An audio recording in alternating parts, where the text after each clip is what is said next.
Hey, we're live. Is my thing on straight? Yeah.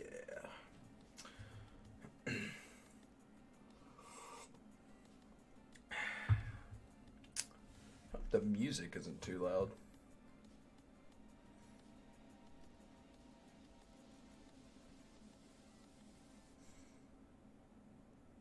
Also, also hope it's not like super copyrighted. How do I check that if it is? I mean, I know there's things that will like say it's super copyrighted, but like, you know, will they tell me? Will I just get like drone striked?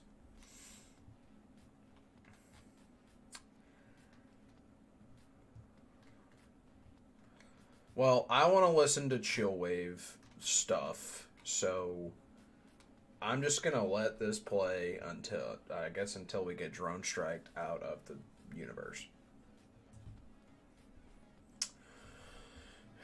Anyway, I'm gonna sit here for a few seconds,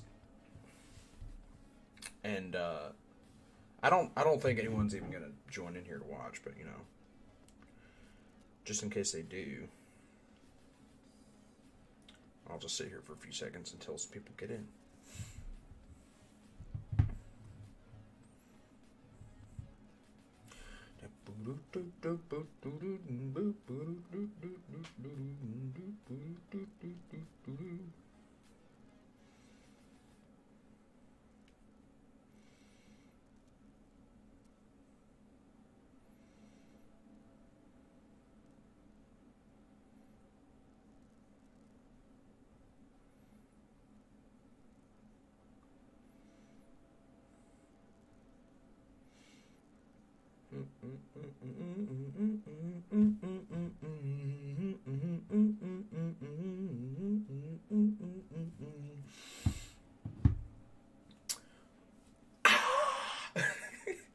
Jeez, that was so bright.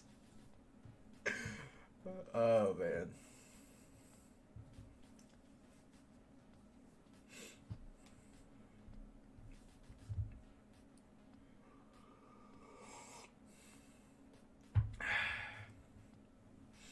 Might go heat this coffee back up. No, I'll just drink it. I'll just drink it cold and horrible.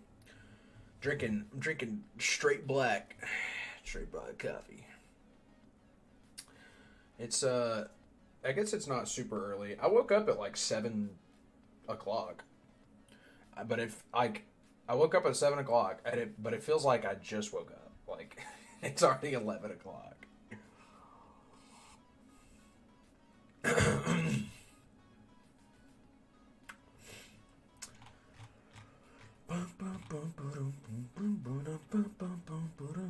So, where we're at currently in my philosophy class.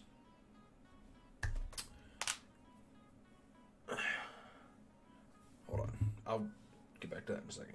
Nobody's even here. So, you invisible people, the ghosts watching, can hold your horses for just a few more seconds.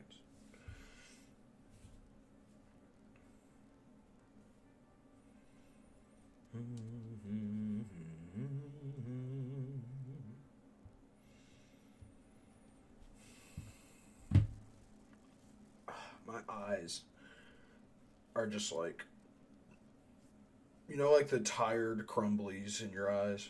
Just seems like they just won't go away. Just can't get rid of them.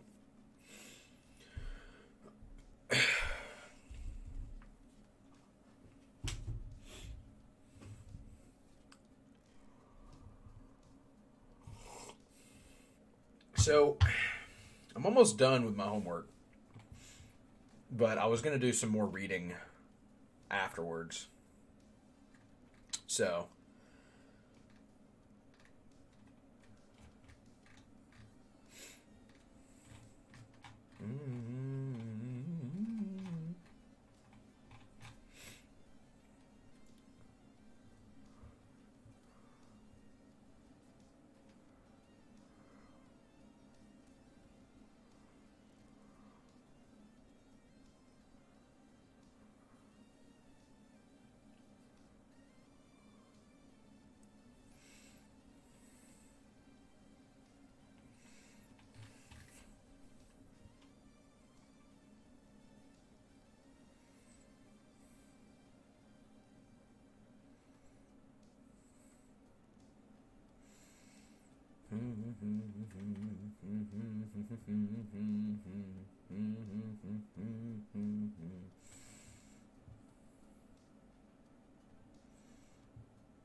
Whoa.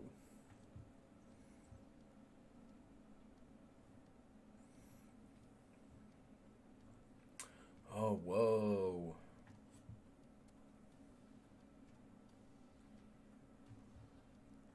Oh, sick, dude.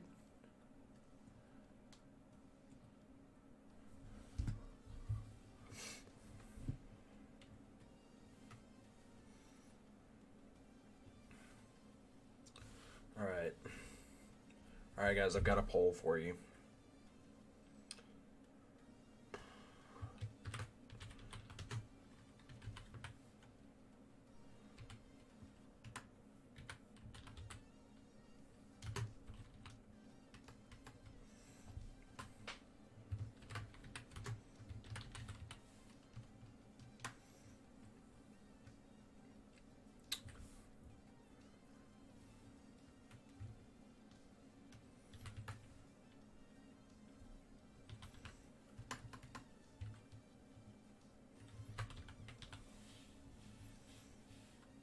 Perfect. Perfect poll.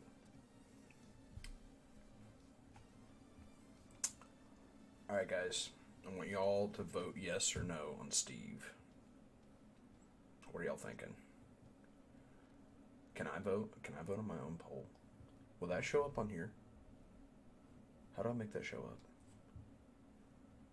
I'm voting yes. I cannot do that, apparently. Okay, never mind. I'm voting yes. I can't vote yes on Steve. I guess I can't do it because I'm the one who made it. That's really sad, you know that? That's really unfortunate. Alright, I can start a Q&A too. Man, how have I never clicked on these buttons? Anyway. Alright. That's enough of that. It's been... God, I wish I could very easily make this dark mode, but I'm too lazy to do it. I would have to download an extension right now, and it's just not going to happen. So, besides, it's pretty dark in here already. So, okay.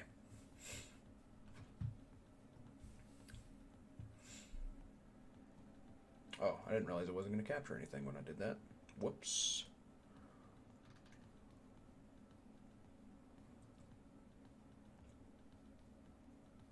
Yeah, let's do that.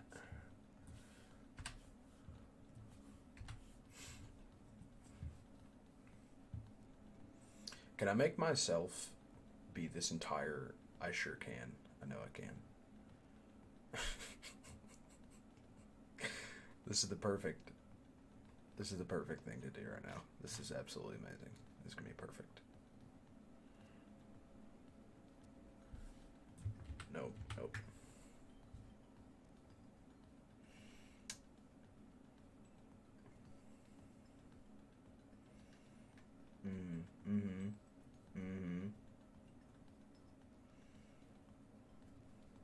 Oh, yeah.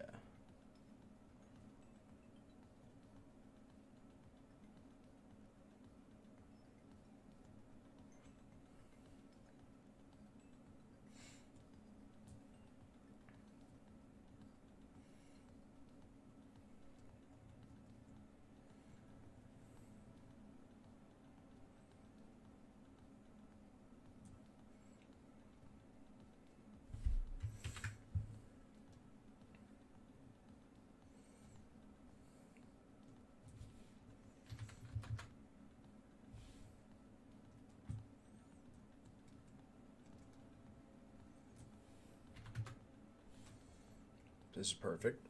Hold on. Make it 8,000 big. No. All right. What about 1,200? That's almost perfect. Okay. What about 1,100?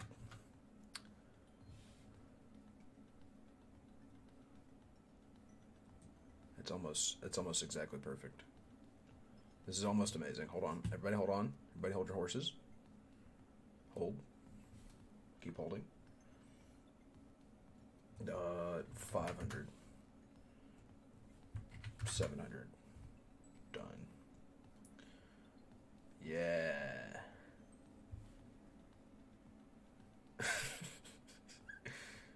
All right, now hold on. No, I realize I need to make this like 5,000.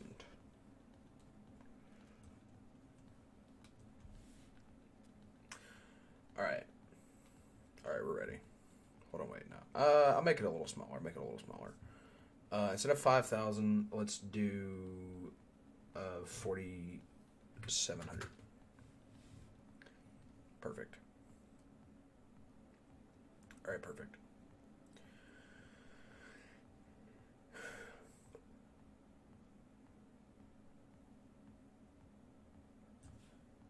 You know, that's really going to highlight my coffee teeth that I have from that. This mug is gigantic.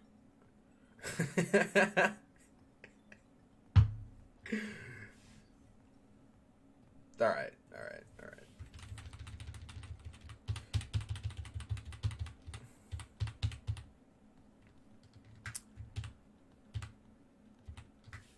Okay. All right, that's enough of that. There we go. That's about perfect. Okay, so I am on pragmatism right now, and I should. Let me go to my.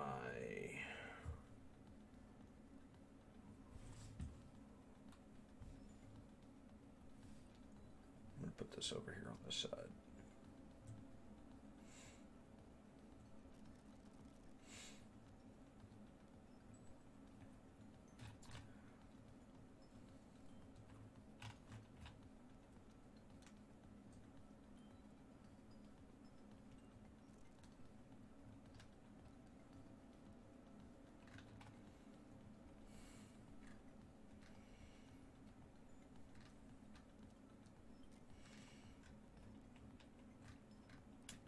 Okay, so he wanted me to read sections 1 and 2.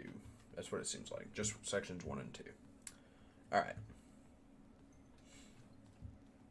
So, pragmatism is a philosophical movement that includes those who claim that an ideology or proposition is true if it works satisfactorily. That the meaning of a proposition is to be found in the practical consequences of accepting it, and that unpractical ideas are to be rejected. Pragmatism originated in the United States during the latter quarter of the 19th century, although it has significantly... What? Oh, my music's talking.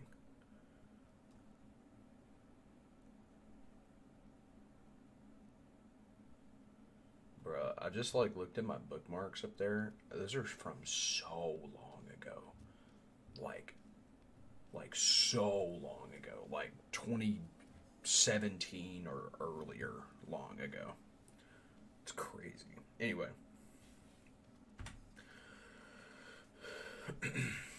You guys can see all that, right? Okay, good. Good. Where was I? Pragmatism originated in the United States during the latter quarter of the 19th century, although it has significantly influenced non-philosophers, notably in the fields of law, education, politics, sociology, psychology, and literary criticism. This article deals with it only as a movement within philosophy. The term pragmatism was first used in print to design... Sorry. You guys are probably going to hate how I read everything, because my brain moves too fast across the screen. I have to slow down. Anyway, first used in print to designate a philosophical outlook about a century ago, when William James pressed the word into service during an 1898 address entitled Philosophical Conceptions and Practical Results, delivered at the University of California. James scrupulously swore, however, that the term had been coined almost 3 decades earlier by his compatriot and friend, C.S. Pierce. Pierce, eager to distinguish his doctrines from the views promulgated. I don't actually know what that word means. What does that word mean?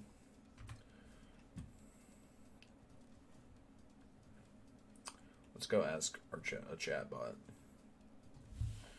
Define promulgated. Promulgated. Promulgated. Promulgated. Did I spell that right? Yeah, I did. Act making a law, regulation, or doctrine known to the public is involved officially announcing or declaring a particular rule, principle, or decree to ensure that it is widely communicated and understood. This term is often used in the context of legal or governmental processes where laws or regulations are promulgated. How do you pronounce that? Promulgate. Promulgate. Promulgated. Cool. Anyway, where was I? It's down. There it is. Promulgated by James, later relabeled his own position, pragmatism, a name, he said, ugly enough to be safe from kidnappers. The third major figure in classical pragmatist pantheon is John Dewey, whose wide-ranging writings had considerable impact on American intellectual life for half a century. After Dewey, however, pragmatism lost much of its momentum. There has been a recent resurgence of interest in pragmatism, with several high-profile philosophers exploring and selectively appropriating themes and ideas embedded in the rich tradition of Pierce, James, and Dewey. While the best known and most controversial of these so-called neo-pragmatists is Richard Rorty, the following contemporary philosophers are often considered to be pragmatists: Hilary Putnam, Nicholas Rescher, Jürgen Habermas, Susan Hack, Robert Brandom, and Cornel West. The article's first section contains an outline of the history of pragmatism. The second, a selective survey of themes and these of the pragmatists. Alright, so that was just the history of sort of where this came from. So I'm only supposed to read sections 1 and 2. I did this like weeks ago, but I forgot like everything, so I'm rereading it.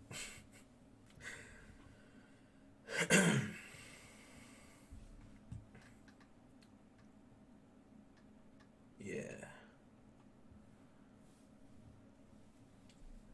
In the beginning was the Metaphysical Club, a group of dozen Harvard-educated men who met for informal philosophical discussions. I'm actually going to make it smaller.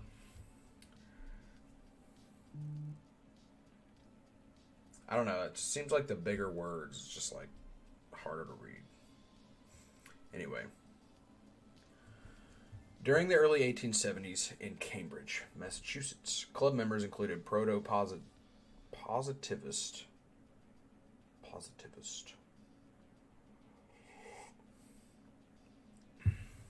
Chauncey Wright, future Supreme Court Justice Oliver Wendell Holmes, and two then fledgling philosophers who went on to become the first self-conscious pragmatists: Charles Sanders Peirce, a logician, mathematician, and scientist, and William James, a psychologist and moralist armed with a medical degree.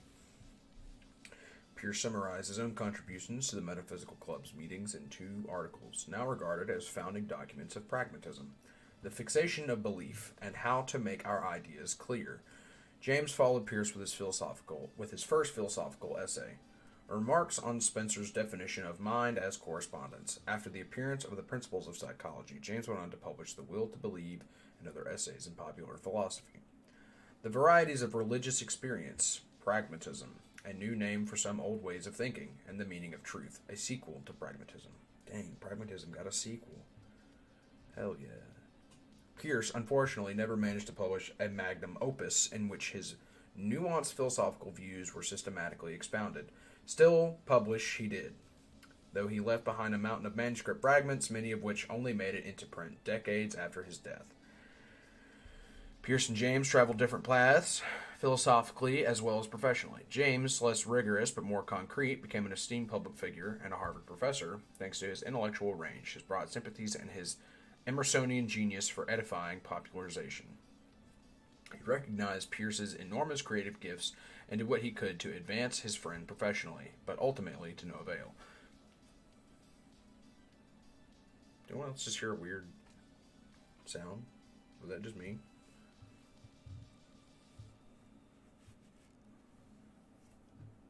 Weird.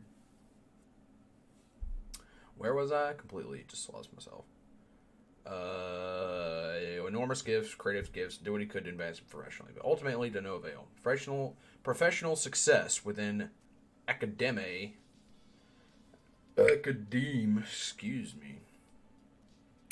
eluded Pierce after a scandal-shrouded dismissal from Johns Hopkins University. Sorry, I just suddenly got the burps. His sole academic appointment. He toiled in isolation in rural Pennsylvania. I didn't say that right. Rural Pennsylvania. True, Pierce was not entirely cut off. He corresponded with colleagues, reviewed books, and delivered the odd invited lecture. Nevertheless, his philosophical work grew increasingly ingrown and remained largely unappreciated by his contemporaries. The well-connected James, in contrast, regularly derived inspiration and stimulation from a motley assortment of fellow travelers, sympathizers, and acute critics. These included members of the Chicago School of Pragmatists, led by John Dewey, of whom more anon. Oxford's acerbic. I don't know what that means. Or iconoclast. I kind of know what that means, but I don't know for certain. Define acerbic. Oh, wow. What? So this was it ACERBIC? Yeah. Define acerbic.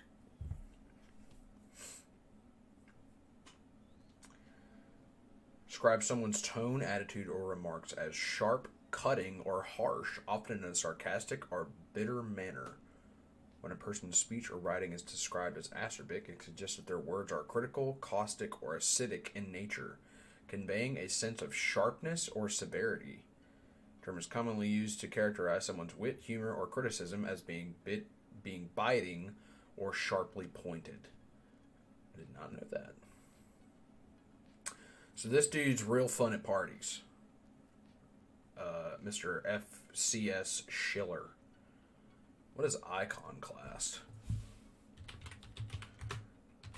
Iconoclast.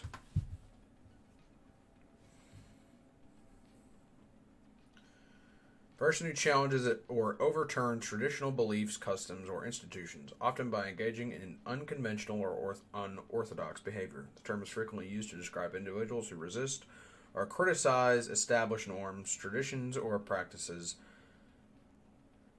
particularly in the realm of art, culture, religion, or politics. Iconoclasts are often seen as nonconformists who seek to dismantle or revolutionize existing paradigms, and their actions or ideas are often considered controversial or rebellious. This guy's just super fun all around. What I'm hearing here.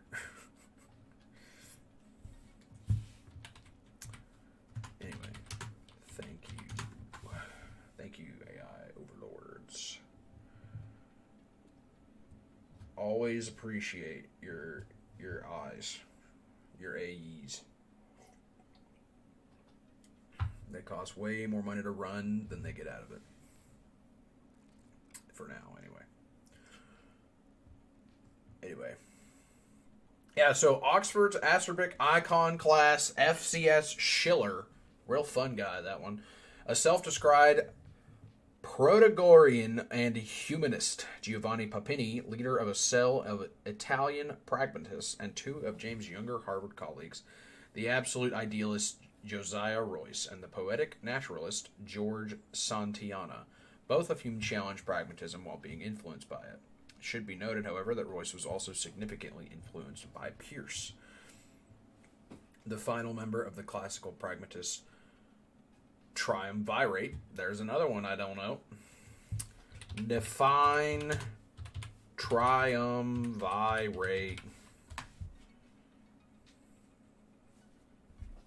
My toes are so cold. First to a political regime or alliance consisting of three individuals who jointly share power or authority. The term originates from ancient Rome, where it specially referred to the ruling arrangement of three individuals, such as the first triumvirate, consisting of Julius Caesar, Pompey, and Crassus. In a broader sense, triumvirate can also denote any group of three individuals working together or holding leadership positions collectively. Oh, okay. I gotta pull out that word sometime. You know what? I'm gonna start another Google Doc over here of words that I'm learning that I'm gonna ask my friends how to spell them and what they think it means. All right, let's see. We got triumvirate.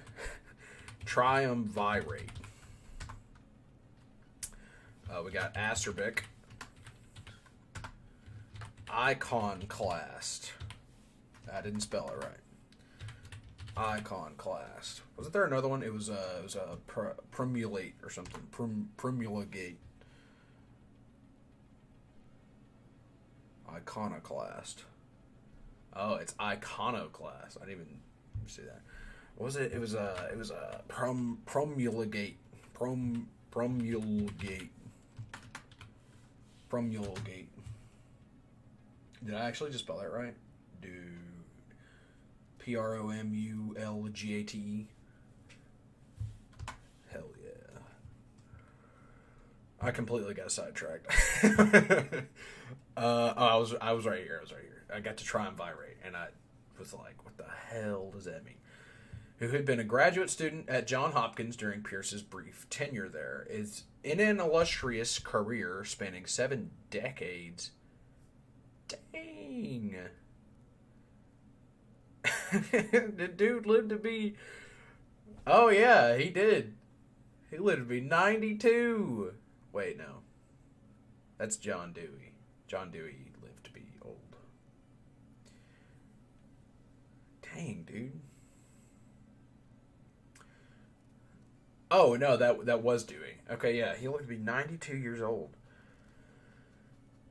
Dewey did take much pragmatism, or instrumentalism, as he called it, respectable among professional philosophers. Pierce had been persona non grata in the academic world.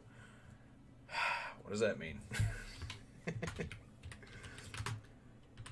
Persona non grata. Is that what it was? Yeah, persona non grata.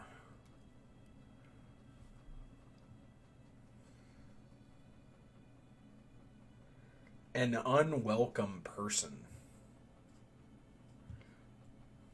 Alright, here's another one. Persona non grata.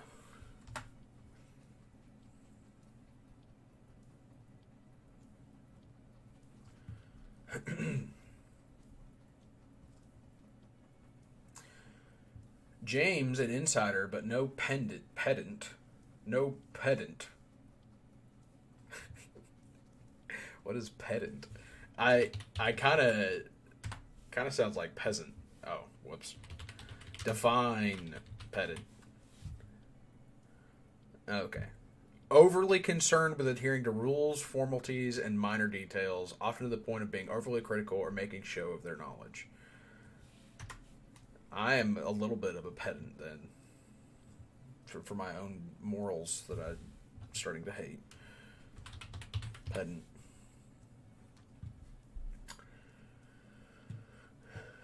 The PhD... James, insider, but no pedant, abhorred the PhD octopus and penned eloquent lay sermons. But Dewey was a professor who wrote philosophy, as professors were supposed to do. Namely, for other professors, his mature works, Reconstruction in Philosophy, Experience in Nature, and The Quest for Certainty, boldly deconstruct the dualisms and dichotomies which, in one guise or another, had underwritten philosophy since the Greeks.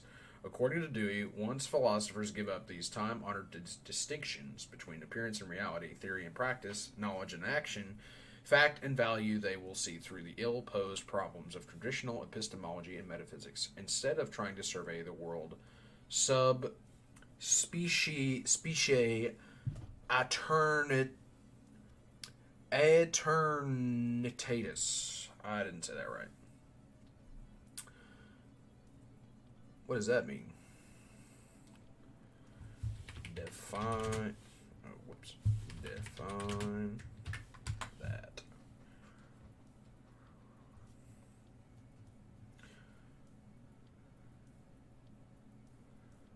Under the aspect of eternity.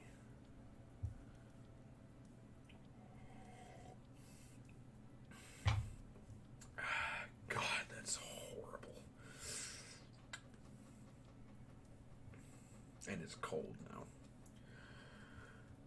Term often used in philosophy to denote a perspective that takes into account the broader, long-term view of things, especially in contrast to the immediate or transient concerns of everyday life. It implies a contemplation of events or concepts from a timeless, eternal, and transcendent viewpoint, rather than being limited to the constraints of a specific moment in time. This phrase is associated with the philosophical works of thinkers like Baruch Spinoza and Friedrich Nietzsche.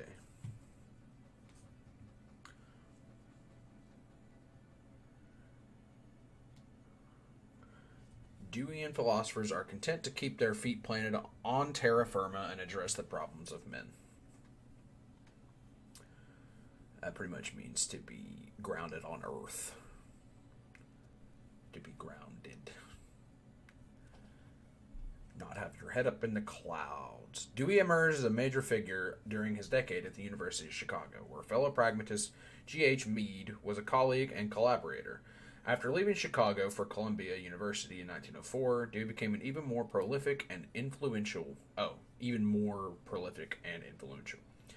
As a result, pragmatism became an important feature of the philosophical landscape at home and abroad. Dewey indeed had disciples and imitators aplenty. What he lacked was a bona fide successor. Someone that is, who could stand to Dewey as he himself stood to James and Pierce. It is therefore not surprising that by the 1940s, shortly after the publication of Dewey's Logic, the theory of inquiry, pragmatism, had lost much of its momentum and prestige. This is not to